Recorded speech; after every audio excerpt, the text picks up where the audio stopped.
Magandang hapon, Ellie. We miss you yesterday. Magandang hapon, Ricky. Maganda. Magandang hapon. Maulan kanina. Magandang hapon po sa ating mga mahal na mga kababayan. Lalo na po yung naulanan ngayon, no? Pag-ingat po kayo. At baka magkasakit very precious ang maging healthy tayo ngayon dahil lahat ay naghahanap buhay. Correct.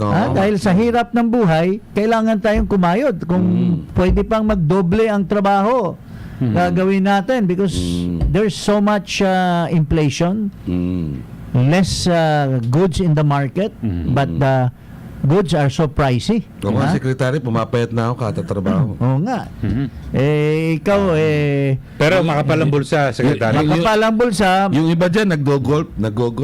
pumapayat ka, pero ang dami mo naman biniling mga pagkain, lalo na bigas. Ay, grabe bigas ngayon, Oo nga. Secretary. Oo nga. Hindi, pati yung pa rin sa asukal, nag-137 pwede ko bang banggitin yung kung saan ako nakuha? Tawag Sige. na. Supermarket. Doon sa membership club. Well, talking about ang ating butihing Pangulo ay the leisurely president ay hindi makapahinga. Gusto talagang aksyon ng mga party. Nagtsup-tsupa na naman siguro yun dahil nasa Bacolod Sa At maskara. nagmaskara-maskara doon at namimigay daw ng pera doon sa mga farmers. Sa mga farm. Baka kailangan naman ng tulong. Pero Secretary, bigyan magbalik tanaw tayo. Kailan ba nangyari? Yung binabanggit nagsimula itong maskara na ito? Ay, hindi ko alam Tagal kasi matagal na yan. Matagal na yung maskara. Alam mo yung mga ganyan kasi, ito mga ethnic it portrays the time of mga Magellan.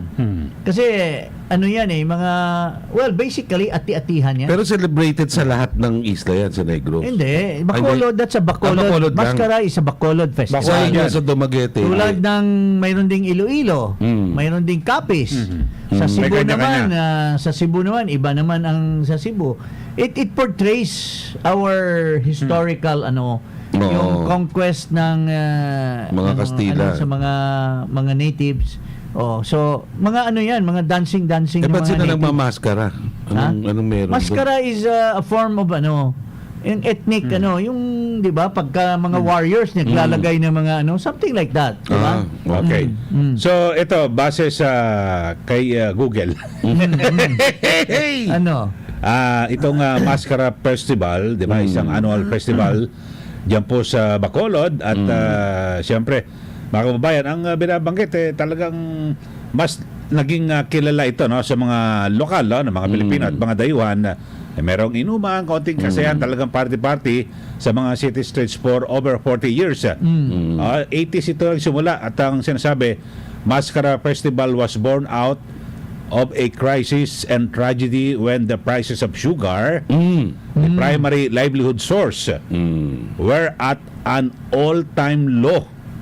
Besides this, a tragic ferry incident happened this year. Baka yun may magiging kausap ng mga sugar baron.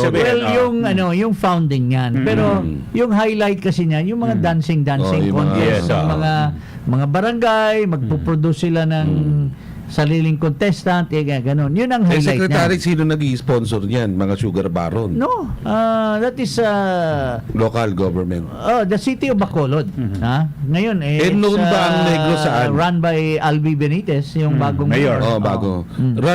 Noon ba ang Negros saan? Anong produkto niyo? Sugar. In fact, yun, kababasa lang nga niya.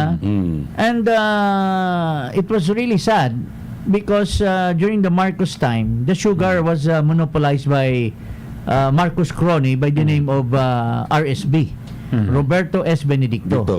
Although, din yun, Upsilonian din yun. Kasi may-ari ng RPN. Yun ang nag-alaga kay McCoy, so to speak, because Benedicto was already a well-to-do gentleman. In fact, he took care of McCoy when he was imprisoned for killing attempt or alleged killing Nalundasan. And he was just saved by the bell because another brother of ours si Laurel, Laurel, who was I think the Chief Justice of the Supreme Court then. Save him. Ayun. Tama yan. Oo. Okay, at para po sa ating mga kababayan, pinakahuli, nagkaroon po ng cabinet meeting at ang sinasabi, mukhang magiging optional na lang yung pagsusot ng face mask sa indoors. Voluntaryo na lang. Voluntaryo. Kasi dati outdoor Oo. So ngayon, kahit nasa loob, halimbawa, nasa mall ka, kung ano man, voluntaryo na lang. Baka sa suggestion niya nung double barrel dino-double barrel na tayo ngayon, ibig sabihin alisin na natin yung kasi mahirap magtukhang kung ka. So pwede ka nang hindi nakamaskara, hindi makikita yung mukha. sa mga motel, pwede ka nang hindi mag-face mask. Bakit nagpe-face mask ka ba? Oo, syempre, sabi nila, indoor. Sabi nga ng misis niya, nagpi-face mask daw ito habang nasa bed Oo, sabi indoor eh. Pero yung na-discuss ko rin sa aking column yan sa Banti Tonight sa ating listeners, yung kay General Casculan. So wala namang masama siguro yung sa kwalifikasyon niya, no? Na talagang graduate yan ng Philippine Military Academy, 86. major in public administration.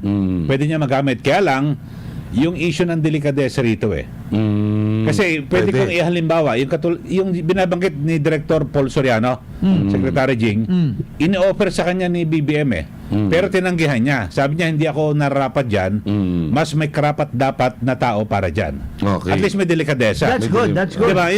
At saka he only received 1 peso. Yeah. It's a noble it's a noble cause.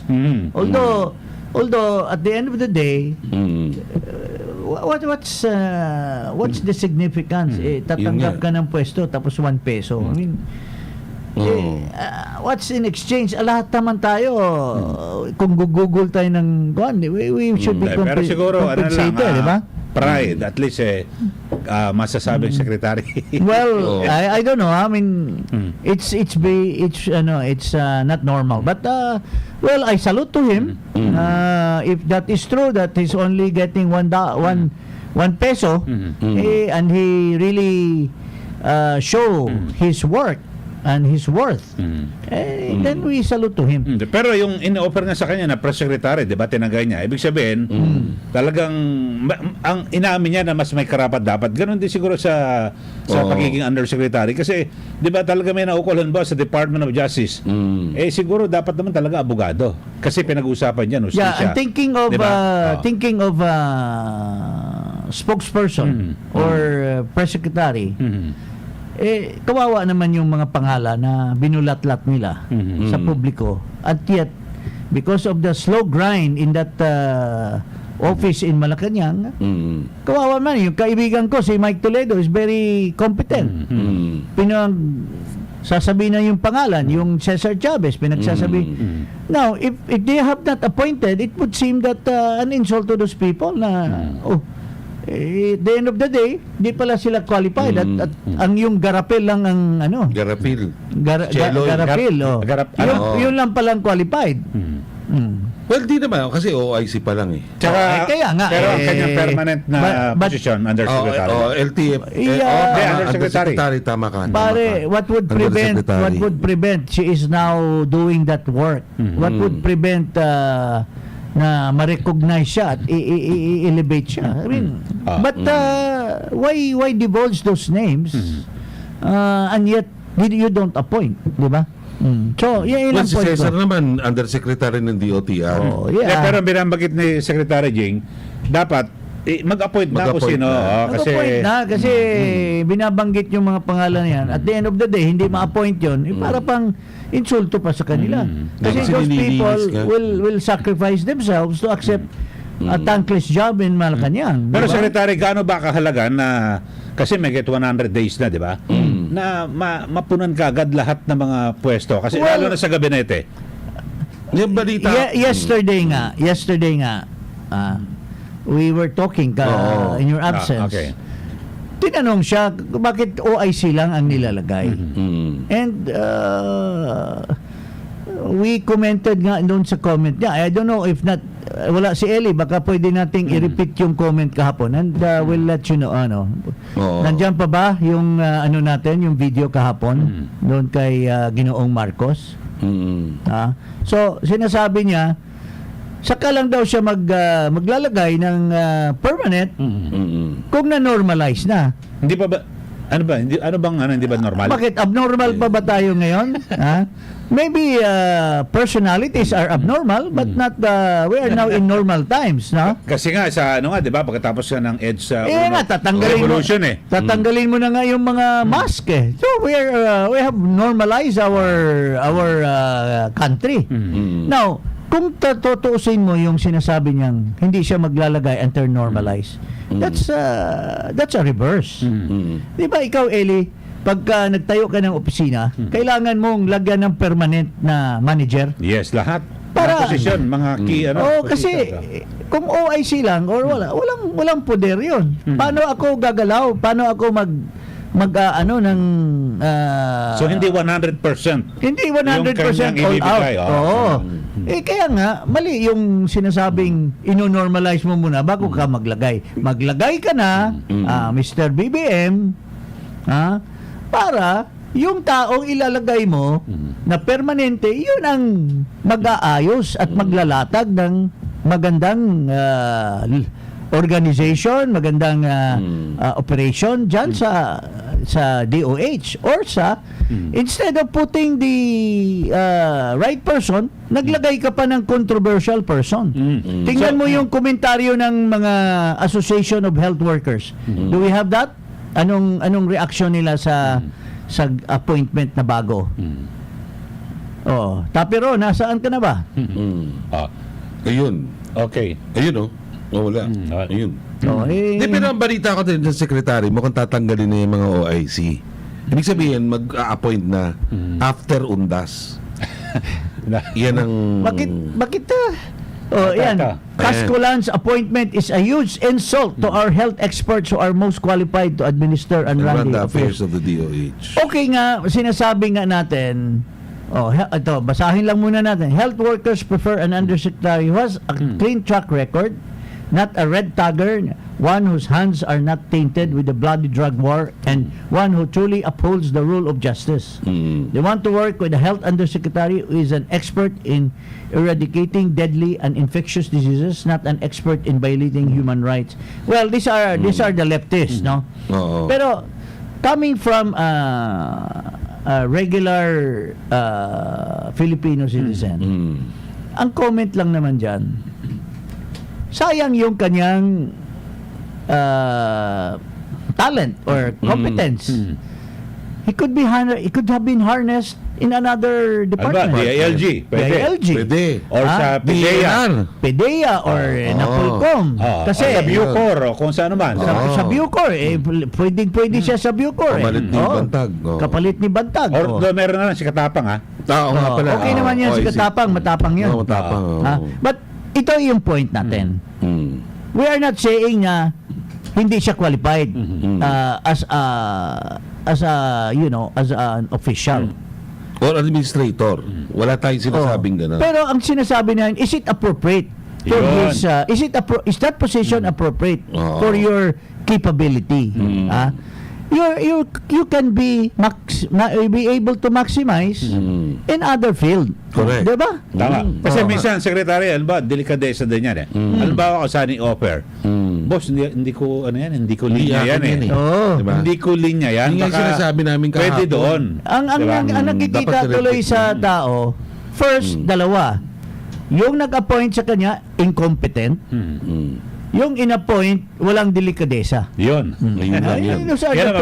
Those are the two things. Because I could have said, kung talagang love ka nung nag-appoint sa'yo, boss, baka pwede naman wag ako dyan kasi papahiya tayo. mukhang nakakasilaw yan eh. Nasasilaw ko ako dyan dahil, dito na lang, pwede po ba? Love mo naman ako. Baka pwedeng arborin na lang. Dito na lang ako kay palitan natin si Bantag or palitan natin sino bang sa Napolcom ngayon? Doon na lang po ako. Tama. Kasi ako, taga-deliver ako ng bangkay sa ospital eh. Di ba?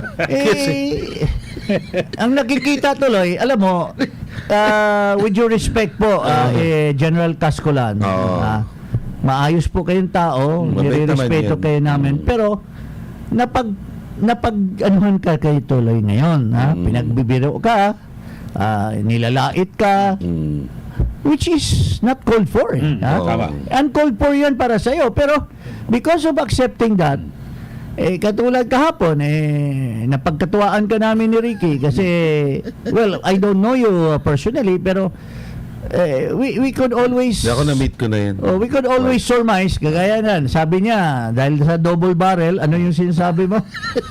Hindi, natuwa yung mga hospital. Natuwa yung mga hospital. Dumami Ako naman, kliyente nila. dahil sa allegation ni Atong Ang na ikaw ay online operator, online sabong sabong. operator, ang nasabi naman po namin, baka maging useful ka dyan sa pagka-undersecretary sa health. Kasi yung mga manok na nasusugatan, baka pwede mong gamutin. So, pasensya na po at yun ang nakikita ng karamihan. But, Kasi, halimbawa, ganito naman mangyari. Doktor, gawin mong PNP chief. Ayun nga, si Berhere. mayroon na yung May mga memes. mayroon na yung kumakalat na daw hinihikayat ng taong bayan na si Berhere ay appoint sa PNP. as chief of PNP. Tingnan natin ano namang reaksyon kung siya ang naging chief ng PNP. Sabi, Berhere is very qualified. Tama naman. Administratively, she's qualified. A spokesman, she's also very qualified. Bakit hindi naman siya maging PNP? Why? Because pwede. inappropriate. Yes. Di ba? So, it goes without saying na dito rin, inappropriate din yan.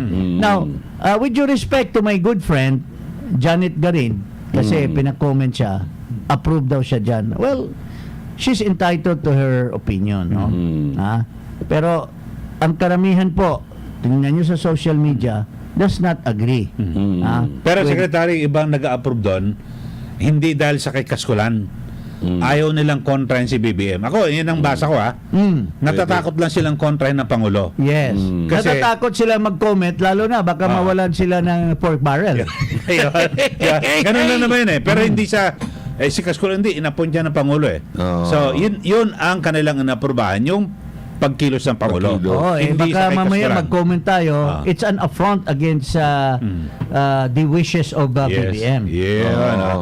Okay. Samantala sa iba pa nating issue, Secretary Gina at Ricky, itong yung importasyon, yung mga sa Department of Agriculture, mukhang napili ang Subic, no, from Manila. Yes. Question nga ito ni Senator Amy Marcos. Makita natin yung what's cooking in Subic. That imported meat and crops must be diverted away from Manila.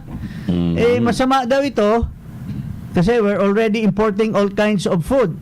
Must diseases be imported too? Kasi kung doon nakasalamuha, init at lahat-lahat yan, pagdating niya sa mga market, infected na yung mga pagkain na yan. Why not here in Manila or proximate to it para Now, ang puntos nito is Amy is very intelligent. She knows the implication of that. Pero ang isang implication nito, bakit po ang magaling na Pangulo, kapatid ng ating Pangulo, Senador, ay siya mismo ang pumupuna ng incompetence nitong Department of Agriculture na pinamunuhan ng kanyang kapatid. Matagal na siyang pumupukpok dyan. May away ba? May away ba yung dalawa? Bakit pinupubliko niya? It's a spite, di ba? Against the brother. Kasi alam na yung kapatid niya, maski absentee, siya pa rin ang namumuno. Tulad ni Senator Cynthia Villar. Yung anak niya, senador. Sinuportahan yata nung unity team. Unity.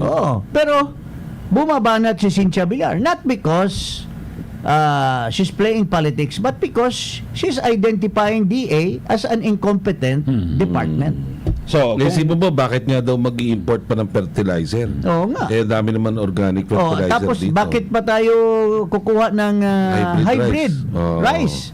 When these are expensive. At saka mga can afford lang ang pwedeng magtanim niyan dahil they have the resources. So, ang karamihan dapat bigyan ng inbred seeds. Oo. Kasi mas madaling ilatag, no? Oo, totoo. di ba? Pero binabanggit mo, kung incompetent ang Department of Agriculture, sino tatamaan dyan? Ang tatamaan, sabi ni Mr. Banatbay, ang tatamaan yan yung secretary. Sino ba Pero- secretary? Pero mukhang Sino ba secretary? bingi na yata yung secretary doon kasi parating may nagko-complain tungkol diyan. Hindi yata niya pinapakinggan eh. Kasi aywan ko. Sabi ni presidente, tingnan mo nga ang ating dating pangulo sabi niya, baka chumuchup-chup. My Pakita nga. God. Oh. He's really a weak leader. Pero may sinasabi ang ating dating pangulo. Ewan ko kung nandyan ba. May sinasabi daw siyang isang kandidato ay kumukokain. Hindi, sumusup-chup. Sumuchup-chup ng cocaine. Sumuchup-chup. Nandyan ba yung speech ng ating dating pangulo? Sumuchup-chup. Ha? Kasi sa Bisaya, ganyan Oo. Yung sumisinghot sa Tagalog, Chup-chup. chumuchup-chup. Mukhang hindi yata tayo kaibigan ng ating digital department ha? Anyway, inano na lang natin man dati yan di ba? Talaga naman sinabi ni PRRD yan. Sinabi niya ganyan. Oo. So, Siguro November would probably be a better time. I don't know. Hindi ko alam. Pero para narinig-rinig ko, mukhang maraming pagbabagong gagawin. Kasi naglinis yes. Naglinis. So, tapos... Naglinis? Sino bang nililinis? Aminado rin naman siya, di ba? Putting out fires. And putting then, out fires. Sabi nga ni Tony Lopez kanina, functional government. Pero ano daw the fire will not be put off until the babaeng ahas is there. Because she's the number one problem inside Malacanang. Yun ang sinasabi. Ha? Ewan ko, nandyan pa rin ba, Mr. Digital, yung natin, ang ating yung Maharlika na sinasabi niya kung sino yung babaeng ahas. May binanggit na ba? Sinabi ni Taning, ang babaeng ahas is... Okay. Eto, pakinggan natin, panoorin po natin. Sa inyo nang galing yan, mismo kay Taning. Kay Taning. Di ba? Sa kanya nang galing na ang babaeng ahas is the first lady. Hindi yan galing sa akin. Galing yan sa inyo. Kaya ang Ikaw, tanong ko nga sa'yo, Marlica. Taning, tama ba? Na, 5 million ba ang budget sa'yo? Kada buwan? Huwag ka magmaang-maangan, Tuning. Okay. Sino ba si Taning at si... Well, Pero 5 million, laki, no? 5 million is he worth 5 million? Kaya pala mayaman na masyado yan. May mga kung ano-anong mga pag-ari-arian. Mayroon pa daw yung ano ba yan? RV na may toilet or something. I don't know. Wow. I just heard it from the grapevine. But bakit naman si First Lady? Tingnan mo, nag-iiyak tuloy si First Lady. May picture ba tayo kay First Lady na umiiyak? Saan na? Ayun. Okay. Mahina si Tapiro Hindi, kailangan kasi i-script natin. Hindi, kaya mga kababayan, kaya kayo naghihintay kasi sa totoo lang, extemporaneous ho kami dito. Wala ho kaming sinusundan script Wala dito. script na Wala. pwede mapasok. Parang ganon. Kaya syempre, yan, kailangan yan talaga DJ. Di ba? Oo nga. Pero yan, mga nabalita ko, mukhang mag-aayos naman daw sila by November, hopefully. Tanggalin ba yung ang asawa ay nasa Diamond Hotel at nangangalap ng mga investor? Mukhang papalitan na yun. Papalitan din ba yan? Papalitan ba yun? CPM ang papalit. Yung may mga inside si Ricky Mayroon siyang girlfriend na sa Sinong loob. PM? Ha? Sinong CPM? PM. Kaya nga, ano sino yung PM? Prime Minister. Prime Minister. Papalitan na daw yung presidente ng Prime Minister under a federal system. Anyway, Ayan. talking of crony. Mm. Ito, isa sa mga favorite crony. Pero nirereklamo ngayon itong crony na ito sa kanyang mga buildings, mga residential buildings. Ito, ipalabas natin yung reklamo. Ay, ang dami niyan Oo, madami. meron na raw ano ngayon na Oo. petisyon. Pwede ba nating ipalabas yan? Ayan, At ayan, baka ayan. wala na naman. Yan na. Bad investment owners of Andrew Tan's Mega World, Empire East Properties, bear construction defects and just terms. Naku. Buti di ka nakakuha ng kondo dyan. Hundreds of Mega World and Empire East property owners have signed an online petition demanding action from billionaire Andrew Tan for construction defects and unjust payment terms that have made them regret.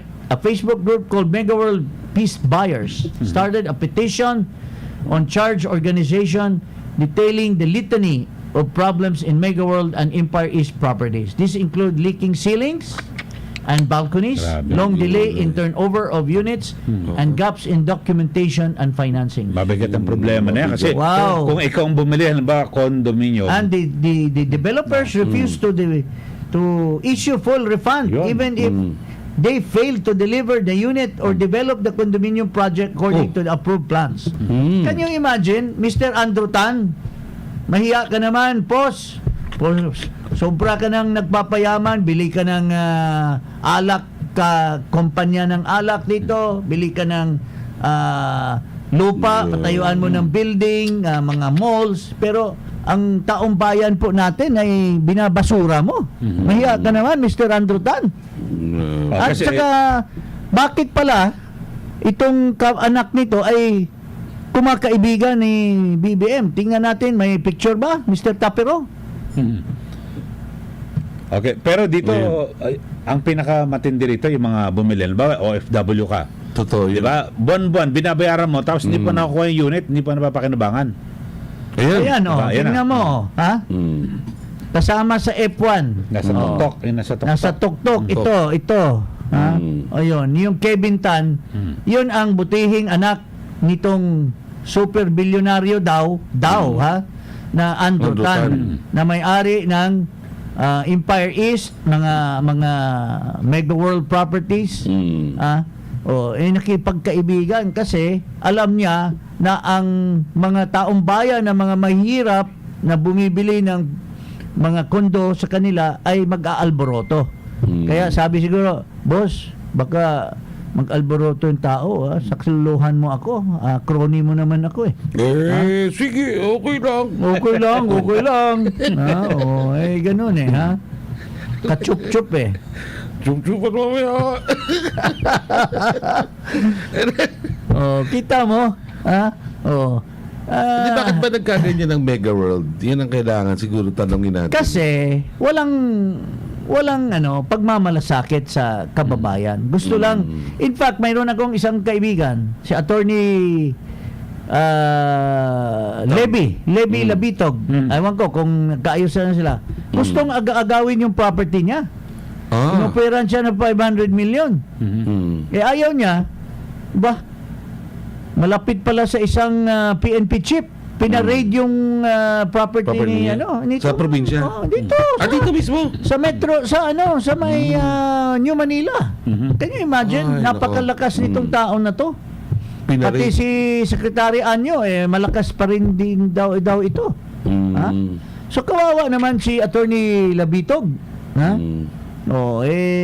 Sila yung nakamana ng property na yon dahil yung misis niya taga Leyte, may mga property. Kawawa naman. Ang lakas ng kapit nito. Lalo na ngayon, kachup-chupa ni BBM. Hindi, si yung Baligod ba yan? Baligod? Levy? Baligod pala. Baligod. Baligod, si Si Levy Levy, Baligod. kaibigan Kausap ko natin si yun. Levy Nagreklamo dahil ni-raid yung kanyang yung property. And Ganda ng wedding yan. utos daw nito. Nakita mo ba yung wedding niya? Puro Mercedes yun. Sana kasi mayaman nga yung ano Yata asawa. ang family name yan? Mayaman eh. Biloso or di ba? Pero pinaka-importante diyan, dapat ma-actionan dahil sa ang actionan concern natin dito yung mga OFW. At siguro lahat kasi delikado. Nagbayad ka naman tapos yung serbisyo na binayaran mo, biro mo may mga tumutulo sa This is not just an imagination by these people. I, for one, a friend of mine who lives in the US, yung nanay niya, binigyan niya ng pera, bumili dyan sa may Capitol Hills, property din ng Mega World. Okay. Ganun din. Anay, ayaw gawin. Kasi kailangan daw mag-fully paid mo na. Installment ka eh. Tama. So, kinausap ko yung abogaduhan yung doon sa HLURB. Ayun. Pero hindi maling yan. Maling ang rason magiging yan. problema Pili ko lang, baka yung titulo. May problema sa titulo. ang problema lang dyan, yung HLURB, under ngayon dito sa Department of Housing. Ano bang tawag ngayon yan? Human Settlements. Ang secretary din dyan, kauri din ni Andrew Tan. Isa ding milyonaryo na contractor din sa housing. Marami ding reklamo sa mga pinaggagawa niya. Oo, marami. Oo, Yun ang yung marami victory, yun ang kanyang victory. Victory. Victoria. Hindi, Victoria. Victoria, Oo. Doon mayroon Victoria daw Towers, isang building yan sa may Timog. Victoria Towers. Doon daw President's Tower ba doon yan? daw yung dating mga opisyal ni Noynoy Aquino, pati yung isang kandidato ng pagka-mayor sa Quezon City, yun daw ang tambayan. Siyempre. May mga chicks daw din dyan. Pero konektado yan siyempre. Doon ako Ano ba niya? interesado. Bayaw ba yun? Yung dating ES? Bayaw daw. Bayaw ba yun? Bayaw daw eh. So, I Doon ako I hope Di, pero maganda yung the Victoria good Tower. men and women of the Commission on Appointment should zero in on the conflict of interest on these people. Tama naman. Tatlo yata yung may conflict of interest yan. Yung sa energy, itong sa housing, mayroon pang isa. Teka, may Department of Housing na ba? Meron na. Hindi, Meron na. Meron na ba? Department of Human Settlements. Okay. Housing din yan. Housing. Housing Dati din nga, yun. Ministry. HUDC. HUDC. Housing, And Urban Urban. and Development. Pero ngayon, ginawa ng departamento. Ginawa ng department. So, yun. Now, talking of liwaliw, kasi tamad, ayaw mag-report sa kanyang opisina sa Department of Agriculture, panay pasyal. Ngayon, pumunta na naman sa Leyte. At naglighting daw doon sa San Juanico Bridge. Pero, siguro mahal na mahal niya yung San Juanico Bridge because San Juanico played a significant role in the fight of the Filipino people against the Marcos dictatorship. Do you remember that? Ito may sinasabi si former Commissioner Ruben Carranza tungkol diyan. Ay, sa San Juanico? Yung sa San Juanico, mayroon daw affidavit itong si former Secretary of Public Works Baltasar Aquino na habang ginagawa daw yung Ayan. San Juanico Bridge. San Juanico. Oo nga, no? Habang ginagawa ito, affidavit ito ni Baltasar Aquino na ang dami daw kinuhang kickback. Ayan. In connection of many bridges, among them the San Juanico Bridge, connectivity, Samar and Leyte. The Mandawi Open Bridge. Ito yung mga bridges na nasa affidavit ni Baltasar Aquino na sinasabi niya na kailangan makuha yung mga pera na binigay ng mga Hapon as kickback to Ferdinand Marcos Sr. Ito galing kay Ruben Carranza. So nagkatula yan. Oo. Diba? Oo. Yan. Ayan, pinapakita yung mga photo nung ni-launch. Yung inagurahan yung inauguration. Yung San Juanico. San Juanico So Bridge. kaya favorite niya naglaan ng 80 million. 80 million? Bakit? Para lang bumili ng mga at ito naman daw yung bridge na walang masyadong dumadaan. Oo nga. Bakit ka gagastos ng 80 million bridge project to boost economy? Wala na nga daw, dati there was a time na Carabao lang daw dumadaan dyan Pero may mga binabanggit dyan na yung mga probinsya na pwede makinabang sa 80 million, sana doon na lang daw binigay. Sa mga pinakamahihirap na lugar, Samar. Yes. Yung mga nakadugtong sa San Juanico, talagang kailangan nila yung budget. Alam mo, puro kapritsyo tsaka para lang makakreate siya ng parang magliwaliw siya kung ano-ano mga inauguration na wala mang katorya-torya sa buhay ng ating mga Kumbaga kababayan. paiilawan lang pala yun. Naghihirap. Ikaw ba, Secretary, sa tingin mo, aabot ng 80 million yung pagpapailaw niyan? Well, kung ganun ka kickbacker yung tatay, well, I don't know. Magkano? They always say this and that. Pero ang issue rito kasi yan ba makakapagpasigla sa ating turismo? Hindi. Wala Kasi nga eh. kinakailangan may Ang tanong kasi dyan, oo. okay ba yan? So long as we have so much money, surplus. Kung marami. Kung marami. At mayroon tayong evaluation as to the priority of expenditure. Eh, ano ba dapat priority Is this a ngayon, Secretary? Marami tayong tourism spots, marami tayong mga lugar na dapat doon mo i-spend yung pera para to kasi in fact we are the pinakakulelat daw sa tourism ngayon. Mayroong report dyan eh. Oo, I think you nabasa ko can din yun eh. check it out eh. The Philippines, despite the opening of the economy, opening to the people after the pandemic, we lag behind in terms of tourism. Although naniniwala ako dito sa aking kamag-anak, aking pamangkin, no?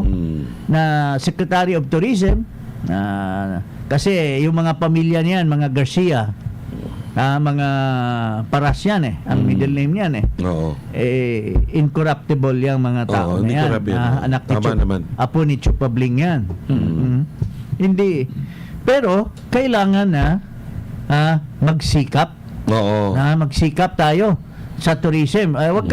Secretary, wag kang pumayag kung extravagant yung gagawin na tourism project na hindi man will not redound to the benefit of the people, di ba?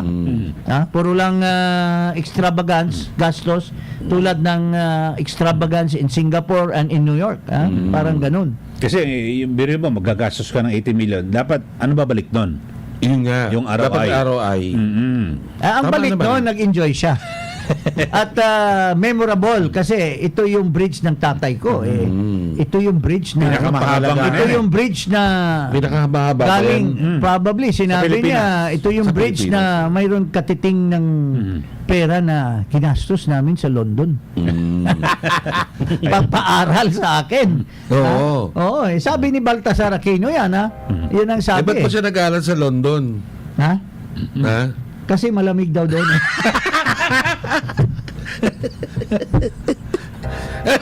Okay. Hindi sa amin yan, ha? Hindi, napanood ko. Napanood mo? Oo, Yan, ha? Baka pinadala ni sabihin tayo Secretary nagsabi Jing. niyan, ha? Sabi niya pa nga, I don't know. Pero, maganda raw, mas malamig. Ano ang diferensya ng- Tinanong siya, Oo. pabiro ni Mr. Sholi, ikaw, gwapo. Oo. Ano bang different ng system of education? The difference is that it's colder in London. Magaling. Magaling Di pati doon sumagot. niya inamin na 3 years lang talaga. Oh, 3 so, ibig years, sabihin, oo. diploma lang talaga yung sekretary. In fact, matagal yun. Dahil ang diploma is 2.5. So, kung nag-trade ka na, what? Iba lang gwapo Yeah. Hey, Bongbong, I'm really happy that you are here. I want to talk to you. I want to ask you very important questions. Good. So we talk about important serious matter. If you want, yes. Okay. What is your favorite Bakit hindi color? pa siya, at that time, hindi pa alam Marcos ang... Blue. Blue. Why blue? I don't know. I suppose it's just something I picked up while I was in England. You know. You're in England. They're particularly sympathetic to the color blue for some reason. And how is it studying in England? What's the difference between school system in England and Philippines? Number one is very, very cold in England. It gets Okay, very tama cold na. in the Kawawa winter. naman. Oh. Kawawa naman yung presidente natin It's very cold. The difference between the system of education in England and the Philippines, it's very cold. Parang the peso is weekend. Pero the peso is, hindi na tayo ano niyan Mukhang tumahimik Okay ka na. naman yun Okay na yan. okay na. Basta tumahimik, wag makialam, okay na Okay na. tayo dyan. Hindi na natin i-comment. Okay. Oo. Okay, Sindre, paalala muna tayo mga kasama. Oras natin sa buong kabuluhan. Alas 2:17 na po ng hapon. Chinese General Hospital and Medical Center has proudly launched the newest member of our surgical team, the state-of-the-art Da Vinci Robot Surgical System this month. The robotic surgery program at CGHMC will help deliver the highest standard of surgical care while providing quality and value for money medical services to patients from all walks of life, regardless of race, social status, and creed. It is one of the hospital's latest programs geared towards its innovative expansion as part of its 130th anniversary celebration last year. For more information, call us at 8711-4141, local 1202.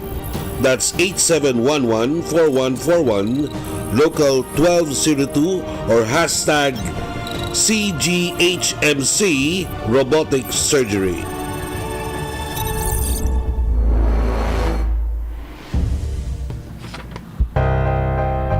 Iparush kay Paras. Iparush kay Paras sa RMN DCXL. Ay nga pala mga kababayan ha, join the Chinese General Hospital and Medical Center Institute of Urology for their upcoming lay fora in celebration of Bladder Health Awareness Month this November 2022. Para sa mga karagdagang mga detalye po, tignan nyo na lang yung kanilang poster online. Yan. At meron sila itong Saturday, November 5, 2022. Ayun, mga live stream lectures yan ng Institute of Urology sa Chinese General Hospital and Medical Center. Ikaw ba may problema ka ng urology? Wala naman. Meron. Meron ka? I have Konti? some problem sa prostate. Gano'n? Dapat palagi ka tubig. Sobra or kulang? Dapat pantay patas na. Kailangan natin maghumabol. Humabol. Hindi, pero sa Para hindi maging kulang. Sa flow ng blood daw yan, sabi nila. Kaya ako ng tubig, pare. Kaya kailangan tubig ka palagi. Pero lakas mo naman kumain. Overweight ka na. Hindi, kanina nga daw ako kumain. Gutom na gutom nga ako ngayon. Kaya, Now, by the way, talking about the drugs, may mga vloggers ngayon na kinukumpare yung kung ano bang aksyon kung nangyari pa nangyari dito sa drugs sa nakalap doon sa anak ni Secretary Remulla. Ano ba dapat kung sa Duterte administration, ano bang aksyon ng Pangulo versus sa aksyon ngayon ginawa? So what it's being asked by sa social media, gaano ba ang reaksyon kung may dumating na drugs at it pertains to the son of a high official. Okay, mayroon tayong speech si Duterte dito. Halimbawa, yung anak niya ang involved. Anong sinasabi ni Duterte? Mayroon pa ba yan? I think the calls for him Hindi to naman resign si have no Duterte basis. yan anak ng Pinagkaiba. You call for somebody to resign if he's not doing his job. ito ang sabi ni Marcos. They have, Ni Marcos Jr. Pinagkukumpara. He has not done any, pinagkumpara. but quite the contrary. Ito ang naging tugon ni Pangulong Bongbong Marcos. So, sa madaling salita, sabi daw ni Pangulong Bongbong Marcos, no basis to resign. Siguro nga medyo hindi lang yun siguro naintindihan yung bigat ng nangyari Mismong si Pangulong Rodrigo Duterte raw ang magpapapatay sa kanyang anak na si Davao City Vice Mayor Paulo Duterte kung mapapatunayang sangkot ito sa droga. Sinabi ito ng Pangulo sa kanyang talumpati sa palasyo noong Miyerkules. Iniutos na raw ng Pangulo ang pagpatay kay Vice Mayor Pulong kung mahuhuli ito at poprotektahan pa raw niya ang mga pulis. So yun daw ang gagawin. Yun, magkaiba. Malayo. So, ibig sabihin, although hindi naman niya anak yung anak ni Boying, pero it has a significant effect on your war against the drug in terms of propaganda, in terms of body language. Magkaiba sila ng ang ating Pangulo, even to the extent, ang dating Pangulo Duterte, even to the extent of even harming his children if they will get involved in the drugs. Ito naman, isang sekretary niya, walang kinalaman kay Boying. Kinalaman lang ito sa aksyon ni Duterte tungkol ni Bongbong Marcos tungkol sa issue ng drugs. Kung isang anak ng cabinet secretary niya ay hindi niya binigyan masyado ng diin Secretary, yung importansya against the drugs na nakalap ng PIDEA. reaction mo nung pinalitan si Wilkins Villanueva? Well, maybe it's because Hindi ba bad timing? Hindi kaya bad timing yun? Well, Pinilitan mo yung head ng PIDEA a few days or a week after itong nangyari nga dito kay Juanito Remulla the third. Well, under an ordinary opinion, conjectures lang naman ang magagawa siguro natin. Kasi wala naman tayong Usually, di ba pinapalitan mo kung may palpak? ito. So parang ang mensahe dyan, pumalpak si Wilkins. Ikaw, anong tingin mo? Hindi, yun ang parang nakikita. Sige diba? na, i-explain na mo parang, para we'll go along with you. Hindi kasi maganda yung anti-drugs campaign, sabi nila. Ni Di ba? Wilkins. Walang comment ng Malacanang tungkol sa record ng PIDEA, di ba? Kasi bigla mong papalitan. Anong mensaheng binibigay mo? And this happened only after maraming nasabat. Kaya nga. 6.7 billion Sabi niya, in Pampanga ba yun? So much drugs here. Bakit biglang palitan yung namumuno? Yes, Yun ang may kinalaman ba yan? Ang gustong ipalabas Hindi, wala akong sinasabi may kinalaman. Sige, ano gusto mong palabasin doon? Nagtataka lang ako. Anong ipinagtataka bakit mo? ka nagtataka? 6 billion yung Okay nga. mga So, ano kayang rason? Ayun ang hindi ko nga malaman. So, kung in ordinary Hindi kaya tao lang ni Duterte. Posible. Dahil tao ni Duterte si Posible. Wilkins. Meron pang Nakakatiwala ni may Pera. binabanggit, di ba? Dalawang police generals involved sa droga. Pinaimbestigan na rin po yan. Ni Wilkins, di ba? Bakit siya tinanggal? Baka siguro, kulang pa yung droga na nasabat. Pero 6 billion, 1.2, di ba? Tapos may mga inano pa sila mga cocaine. Ikaw ba, Ricky, magtataka ka pa kung bakit ang daming mga mystery? Pero alam mo Hindi na ako magtataka dyan. sa panahong ito, marami talagang mysteryoso na mystery na nangyayari, kababalaghan. Marami Pero mo, yung namatay sa Bilibid, bangungot tanghali. Bangungot. Tanghali namatay, binangungot. Sabi nga mismo ni PNP Chief Asurin, alam niya yung sitwasyon sa loob, pag tanghali hindi ka makakatulog doon. Correct. Napakainit. Sobrang init. At ingay. Sayang, dapat nilagay dyan si Kaskulan. Hindi, siya mismo nagsabi. Solve ang problem. Hindi, sabihin ko lang, isi-share ko lang yung experience ko dyan. Yung nandun si Congressman Halosos, kasi kaibigan ko yung anak, si Bullet. Yung naging governor ngayon ng nagdumadaloy kami dyan Tagang mainit. Means, alauna kami pumupunta dyan. So, binangungot daw. Talagang mainit talaga dyan. Ano ngayon ang mangyayari? Ito, may interview si kay Percy Lapid kay Roy Mabasa. Sabi ni Roy. Si Karen, sabi niya, okay naman sana kami sa PNP, pero ang hindi ko matanggap yung mamatay yung middleman. Hindi daw niya matanggap yun. Ito daw bago namatay, meron daw sister. Pero may nabanggit daw, kaya yung kapatid niya tatlong commander ay hawak na ngayon ng NBI. Pati na kay Rafi din. I-turn over kay Erwin. Tapos binigay sa DOJ. Tama. So at least nandun na, hawak na nila. Nasa nasa witness protection program. Sabi daw tatlo daw ang nag-order, si Sputnik, si BCJ, tapos si Happy Go Lucky. Sino ba yan? Hindi, mga agang yun Sputnik, di ba? Tapos yung BCJ, Bataan City Jail. Yung Happy Go Lucky, rin yun. Commander daw doon. Pero sino ang nag-order doon sa tatlo na yan? Yun ang Yun ang mastermind. Yun ang mastermind. Abangan natin, dahil sa meron na rin palang Pero gagalaw ba yung mga gang na yan kung walang bas-bas? Correct. Yan. Abangan natin at yung sa bangko kasi nagbigay ng pahintulot si Estorial sa bangko na para matingnan yung kanyang bank accounts. Para malaman natin kung sino ang deposit. So madali ito at magkakaalaman na dito sa kasong ito. Abangan na ho natin. Sana bago magundas, no? Pero pinagtataka rin dito, halimbawa yung namatay, pinaimbalsa mo kagad Yun nga. Kasi nga, binangungot ka ng tanghali. So mayroong instruction ngayon si Secretary Remulla and pinag-usapan niya si Fortun. Attorney Fortun. Dr. Fortun. Na Pangalawa nga na, autopsy. no. Tignan yung lungs.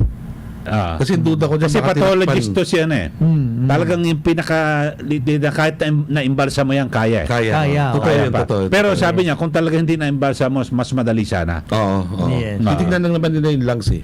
Hindi Grabe, naman, ano? tinatanggal pala yun, ano? Hindi lahat nga eh, pero Lahat. may makukuha niya kahit na kahit sa buto ano man. Kasi baka ginano ng unan. Diba? Ganon? Oo. To initiate a cardiac arrest.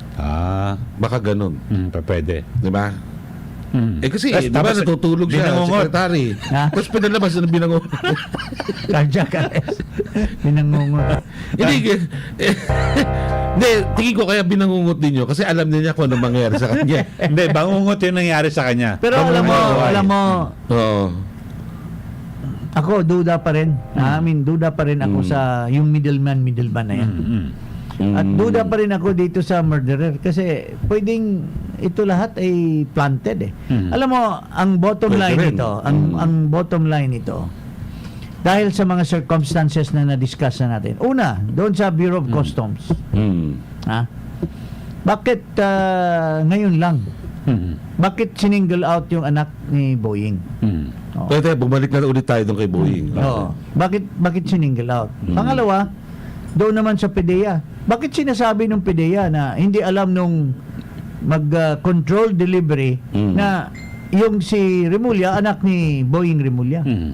Itong Tama mga naman. circumstances gives back the issue na mayroon bang kalaban si Boying sa gobyerno? Maraming kababalaghan talaga. Na very, Dami na very nangyari. powerful na papalapit kasi undas. galit sa kanya or may ano sa kanya at ito ang nag-utos ng customs na hulihin yon. So, At nag-utos din ng PDEA na ganito ang gawin. So, ano yan eh? It's an open shut case as far as I'm concerned.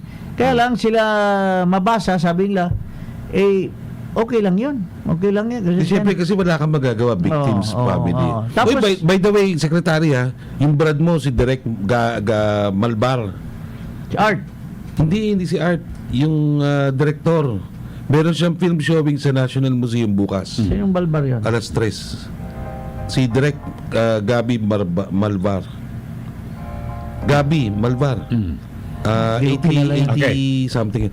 So meron daw siyang National Museum bukas film showing. Meron siyang ginawang pelikula. wala tayong oras. Paalam tayo. Bukas Secretary, salamat. Maraming salamat. Mga kababayan, sa mga lampones. Good afternoon. Next Secretary Jing Paras at Ricky Rivera, ako pa rin po yung Radyoman Eli Saludar. Muli po sa magandang hapon, Pilipinas.